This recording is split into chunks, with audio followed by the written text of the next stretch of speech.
سن أتحسسواكم لبلت أكون غير ودا كاول قرمكم نجار بركتنا بحماق نجار تشفيني المزة حماق يمثلنا بيجي ممهرين أي شجر حليفخا مكر حليفخا تبغى نجار كتركت لها منفس خيرك إخبارون هيود خامز لون تري بقليلو سينا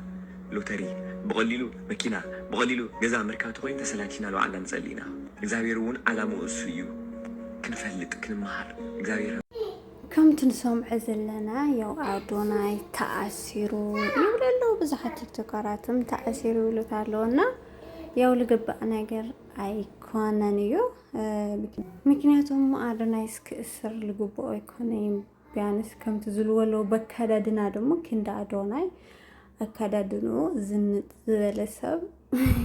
يلي ولا قبلي خالي مكنياتهم أكداني سبورفكت زغنا سبينا جيجا مرجع خوني خل سلام كم يالخوم ناي سلام يوتيوب channel تخاتاتلتي كتابيرو مسكين أنا بدعبي زبالخو سخاتكم ورازلهم والسلامكم بزح ترفي بالله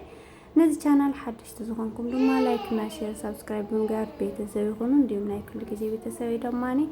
سابورت سلتقولني أزي كابل بإزا مسكين مالتيو لك عفتي مجمار كم نرئو زلنا يا بزحات تيكتوكارات تأثيرو عندهم دمو يو أدوناي مسجاني يو كم أنزلوا بزحات تأثيرو مكلا نسمع لنا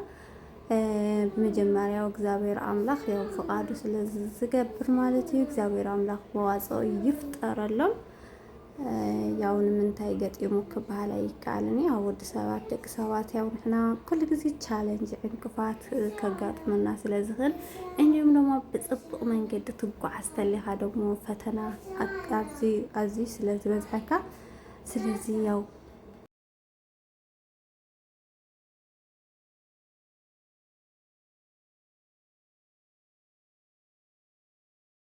زي بزح فتنا يقدمك هايو إخبار أملاك مواصع يفترلكم مالتي يو أدنايسي كأسر لقبوا أيكونا مالتي أكن بزحات زي العلا أكن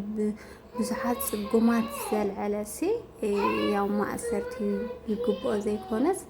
اندي عمن أقوم غينكا سابورت كقبر زقبوا سوي بزحات كاو قدناتات على عيدو ያው ህይወታም ንخغير ልገበረ ሰውዩ እንዲሁም ከንፈለጥ 8 ሚሊዮን ከሁብ ዝኻለ መኪና ከሸልም ዝኻለ ካው ቆሎ ምሻጥና ሙዚቅነት ንኽታአቱ ዝተባብዕ ዘሎ ዝጽዕር ዘሎ ወዲ ናብዝሓት ፀረ ሰዓታት ብዙሓት ተኣምራት ዝኾኑ ስራሕትታት እንዳሰርሐ ልከም መልካም ስራሕና ስራሕ ዝርከብይና ስለዚህ ያው በመልካም ነገር ልጓዓዝ ድማ ኩሉ ግዜ ያው ፈተና ልገጥመካ ስለዝኾነ ያው ንምንታይ መጽ ዘይኾነ ያው ተመስገን ኢልካ መቕባል እዩ ያው እግዚአብሔር አምላክ መዋጽእ ይፍጠረሎም ኩሎምና ያው አዱ ደማኒ ያው ንዞም ስድራውን ጭንቀት ኢኮኖሚ ክእል እዩ ብጣዕሚ ያው አድል ተናገሩ ወደማ ሰሚዖም ተኾኒኹም ያው አውላደን ዘለውን እምነት ከገልጻ ኸኢልን ያው እግዚአብሔር ኢትዮጵያ ሲ ትክክለኛ ፍርድ ይፈርድ ተኾይኑ ሲ ንውላዴ ክፈርድ አይኽእልን እዩ ምንም ሕማቅ ነገር ክሰርሕ አይኽእልን እዩ ብዙሕ ሰናይ ነገርና ጽቡቕ ነገር ስለ ዝገብር ኢለን ክናገራ ኸኢልን እና እና ደሞ ያው አመሬት ዘል ሓቂ እዩ ምክንያቱም ያው ብሩይ ጽቡቕ ሰናይ ነገራት እና ገበረ ዝርከብ ዘሎ ጅግና ወዲ ተባዕዩና እግዚአብሔር ከአብ ዝለዓለ ደረጃ ወጽሕ ንኽንርኢ ደማኒ ተስፋ አለና ያው ንፎቶቱን ንቁቱን ስድሩን ሁሉ ያው መዋጽኦ ፈጢሩሎ ሓፂር ጊዜ ንኽወጽእ ተስፋ ንገብር እሱ ምን በደለ ሰው ለተቸገረ እሱ ምን አጠፋ አረስንቱ ባስተዳደረ ጉጂ ለማደም እንዳይጎዳ ከኔ ተማር ወጣት ብሎ የራሱን ስም በአደባባይ በሕዝብ ፊት ቀን ላይ ሰቅሎ ስንቱን ሕፃን ስንት አዋቂ አገኘው ሲል አዲስ አንቂ ልክ ነው ወይ እሱን ማሰር ኢትዮጵያ ያንቺ ነገር ኢትዮጵያ ያንቺ ነገር ኢትዮጵያ ያንቺ ነገር ኢትዮጵያ ያንቺ ነገር የምታውቁት በኮሜንት ነገር ምን አድብቶ ነው እሱ ለሰው የሚሰጥ ሪስፔክት ሁላ ማንም ቲክቶከር አይሰጠም እኮ። ኧረ አዶናይም በአካል ብታዩት በእናታችሁ በአካል ብታዩት ጌታ እንዴ ሰውን ስለረዳ ወጣቶቹ ስላነቃቃ ነው መታሰር እንትን የሚልበት። ስንት ሰው አለ መታሰር ያለበት። በቃ ይፈታልን፣ አዶናይ ይፈታልን፣ ጌታ ምስክሬን ይፈታል። እና ኩሉ ፈታዊ ይኹን አድነቅቲ ያው ኩሉ ያው ብምእሳሩ ተጨናኒቁ እዩ ዘለና። ያው አዶናይን ልቆቁልና እዩ አዶናይ ሲ ልቆቁልና እዩ። ያው ምንም ሕማቅ ስራሕ ዝሰርሕ ሰብ ዘይኮነ ብዙሕ ዕላማ ዘለዎ ብዙሕ ራእይ ዘለዎ ሰብና ያው ክእሰር ዘይኮነ ሲ ኣብ ጎኑ ኮይንካ እንዲያምን ብዝበለፀ ድጋፍ ተውሂብዎ